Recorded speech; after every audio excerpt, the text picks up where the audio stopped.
Selamat datang di channel saya. Jangan lupa subscribe, like, komen, dan share channelnya. Konten dari channel kami tentang berita sepak bola dan pengetahuan umum. Belajar dari Michael Jordan, perjalanan inspiratif dari kemiskinan. Michael Jordan, berkulit hitam, lahir pada tahun 1963 di daerah kumuh Brooklyn, New York. Ia memiliki 4 orang saudara, sementara upah ayahnya yang hanya sedikit tidak cukup untuk menafkahi keluarga. Semenjak kecil, ia melewati kehidupannya dalam lingkungan miskin dan penuh diskriminasi, hingga ia sama sekali tidak bisa melihat harapan masa depannya. Ketika ia berusia 13 tahun, ayahnya memberikan sehelai pakaian bekas kepadanya. Menurutmu, berapa nilai pakaian ini? Jordan menjawab, mungkin $1. Ayahnya kembali berkata, bisakah dijual seharga $2? Jika engkau berhasil menjualnya, berarti telah membantu ayah dan ibumu. Jordan menganggukkan kepalanya, saya akan mencobanya, tapi belum tentu bisa berhasil. Dengan hati-hati dicucinya pakaian itu hingga bersih. Karena tidak ada setrika untuk melicinkan pakaian, maka ia meratakan pakaian dengan sikat di atas papan datar, kemudian dijemur sampai kering. Keesokan harinya, dibawanya pakaian itu ke stasiun bawah tanah yang ramai, ditawarkannya hingga lebih dari 6 jam. Akhirnya Jordan berhasil menjual pakaian itu. Kini ia memegang lembaran uang $2 dan berlarilah ia pulang.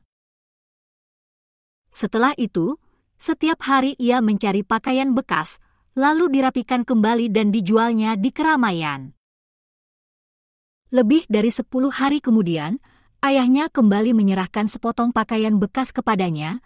Coba engkau pikirkan bagaimana caranya untuk menjual pakaian ini hingga seharga $20. Kata Jordan, bagaimana mungkin?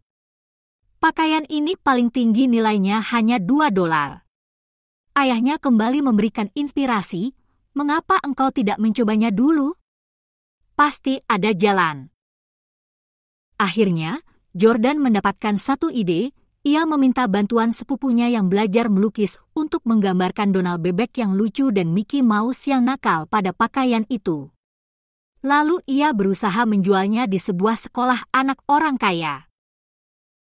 Tak lama kemudian seorang pengurus rumah tangga yang menjemput tuan kecilnya, membeli pakaian itu untuk tuan kecilnya.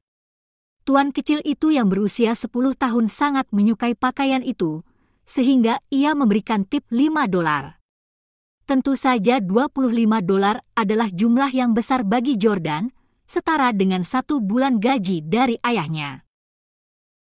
Setibanya di rumah, ayahnya kembali memberikan selembar pakaian bekas kepadanya. Apakah engkau mampu menjualnya kembali dengan harga $200? Mata ayahnya tampak berbinar. Kali ini, Jordan menerima pakaian itu tanpa keraguan sedikit pun. 2 bulan kemudian kebetulan aktris film populer, Charlie Angels, Farrah Fawcett datang ke New York melakukan promo. Setelah konferensi pers, Jordan pun menerobos pihak keamanan untuk mencapai sisi Farrah Fawcett dan meminta tanda tangannya di pakaian bekasnya. Ketika Fawcett melihat seorang anak yang polos meminta tanda tangannya, ia dengan senang hati membubuhkan tanda tangannya pada pakaian itu. Jordan pun berteriak dengan sangat gembira, ini adalah sehelai baju kaos yang telah ditandatangani oleh Miss Farrah Fawcett, harga jualnya $200. Ia pun melelang pakaian itu, hingga seorang pengusaha membelinya dengan harga $1.200. Sekembalinya ke rumah, ayahnya dengan meneteskan air mata haru berkata, tidak terbayangkan kalau engkau berhasil melakukannya. Anakku, engkau sungguh hebat. Malam itu, Jordan tidur bersama ayahnya dengan kaki bertemu kaki. Ayahnya bertanya, anakku, dari pengalaman menjual 3 helai pakaian yang sudah kau lakukan, apakah yang berhasil engkau pahami? Jordan menjawab dengan rasa haru, selama kita mau berpikir dengan otak, pasti ada caranya. Ayahnya menganggukkan kepala, kemudian menggelengkan kepala, yang engkau katakan tidak salah. Tapi bukan itu maksud ayah. Ayah hanya ingin memberitahumu bahwa sehelai pakaian bekas yang bernilai $1 juga bisa ditingkatkan nilainya, apalagi kita sebagai manusia yang hidup.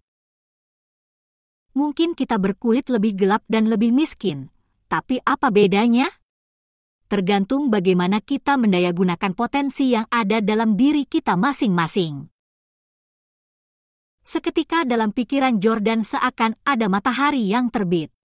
Bahkan sehelai pakaian bekas saja bisa ditingkatkan harkatnya, lalu apakah saya punya alasan untuk meremehkan diri sendiri?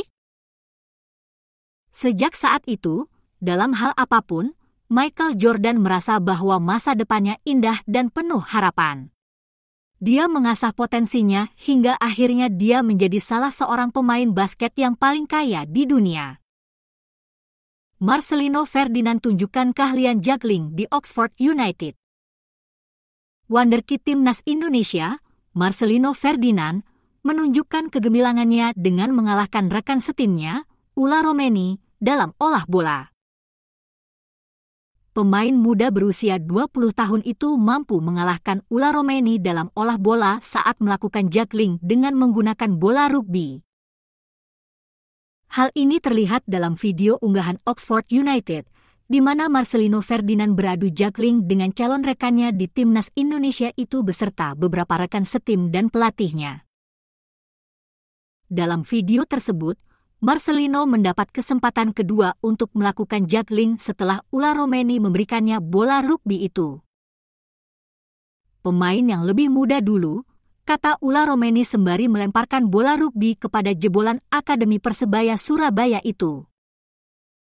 Usai menerima bola rugby tersebut, Marcelino kemudian melakukan juggling. Siapa sangka, ia berhasil melakukan juggling sebanyak 23 kali. Setelah Marcelino, giliran dua pemain Oxford United lainnya yang mencoba melakukan juggling. Sayang, rekannya di The West itu hanya berhasil melakukannya sebanyak 3 kali dan 12 kali. Kemudian tibalah giliran Ula Romeni. Alih-alih bisa menyamai atau melewati catatan Marcelino, pemain keturunan Medan ini justru hanya bisa melakukan juggling sebanyak 15 kali saja. Alhasil, Marcelino mampu mengungguli Ula Romeni dalam melakukan juggling dengan menggunakan bola rugby yang biasa dimainkan dengan menggunakan tangan. Meski bisa mengalahkan Ula Romeni, Marcelino tak menjadi pemenang dalam tantangan ini. Meski bisa mengalahkan Ula Romeni, Marcelino tak menjadi pemenang dalam tantangan ini. Pasalnya, ada pemain Oxford United lainnya yang bisa melakukan juggling sebanyak 30 kali. Terlepas dari tantangan tersebut, baik Marcelino Ferdinand dan Ula Romeni saat ini masih berjuang untuk bisa mendapatkan menit bermain dan menjadi starter di Oxford United. Marcelino sendiri tercatat baru tampil sekali sejak bergabung pada Agustus 2024 lalu, di mana ia tampil selama 8 menit di laga Piala FA 2024-2025 kontra Exeter City. Sementara itu, Ula Romeni yang baru bergabung Januari kemarin lebih banyak mendapat porsi.